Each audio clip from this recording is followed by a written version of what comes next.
Assalamualaikum warahmatullahi wabarakatuh. Perkenalkan, nama saya Mutiara Amalia Putri, NIM 8 dari kelas Agribisnis Pangan dan Non-Pangan B.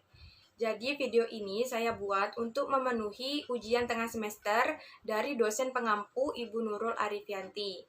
Dan di sini saya akan menjelaskan mengenai permasalahan dan kebijakan komoditas padi, tebu, dan sapi potong di Provinsi Gorontalo. Dari berita yang saya peroleh dari web Humas Pemprov Gorontalo, permasalahan yang terjadi pada komoditas padi di Gorontalo pada bulan Maret tahun 2021 adalah terdapat regulasi baru mengenai pupuk bersubsidi yang belum disosialisasikan dengan baik. Dari segi harganya, terjadi kelonjakan harga pupuk dari 1.800 untuk pupuk urea yang naik menjadi 2.250 per kilonya.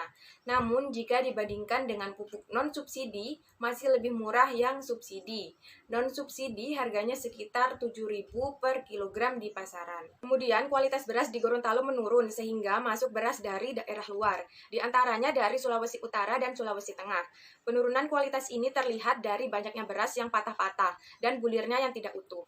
Hal tersebut diakibatkan oleh penggilingan gabah padi yang kurang baik. Khususnya di Kabupaten Gorontalo, terdiri dari 297 unit gudang penggilingan gabah padi dan hanya 16 unit yang mampu menggiling gabah padi dengan kualitas yang baik. Sedangkan kebijakan mengenai komoditas padi di Gorontalo adalah terdapat regulasi baru yakni Permentan nomor 49 tahun 2020 yang mengatur hajat hidup petani.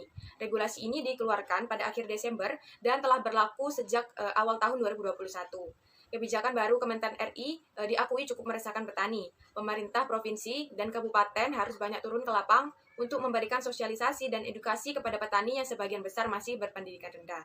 Kemudian adanya penerapan kartu tani. Kemudian menurut Sumarno tahun 2020, permasalahan yang terjadi pada komoditas tebu di Gorontalo adalah terbatasnya lahan dan rendahnya produktivitas tebu, yakni hanya berkisar antara 60 hingga 70 ton per hektar. Sementara idealnya produktivitas tebu bisa mencapai di atas 100 ton per hektarnya.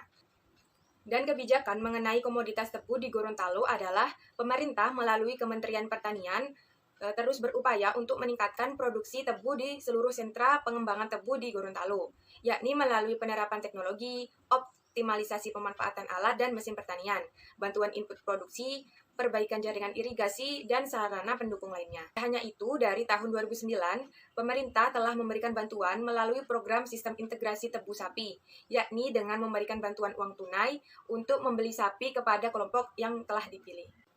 Selanjutnya, menurut Widya Stuti tahun 2014, permasalahan yang terjadi pada komoditas sapi potong di Gorontalo adalah pemasaran yang masih bersifat umum, yakni masih berorientasi pada penyediaan pasokan di dalam daerah dengan kualitas seadanya, tanpa ada standar tertentu. Pembelian sapi potong oleh pedagang juga masih dilakukan dengan mengandalkan perkiraan fisik ternak tanpa adanya timbangan. Sedangkan kebijakan komoditas sapi potong di Gorontalo adalah pemerintah melalui program Dinas Peternakan dan Kesehatan Hewan Gorontalo berupaya untuk mendorong peternak melaksanakan program pemeliharaan dan pengembangan sapi potong. Pemerintah daerah juga melaksanakan program untuk pengembangan sapi potong di Gorontalo, yakni antara lain adalah program UKATI, yakni Program Usaha Ternak Kawasan Timur Indonesia, BPLM, yakni Bantuan Penguatan Langsung Masyarakat, serta PUMK, yakni Penguatan Usaha Modal Kelompok.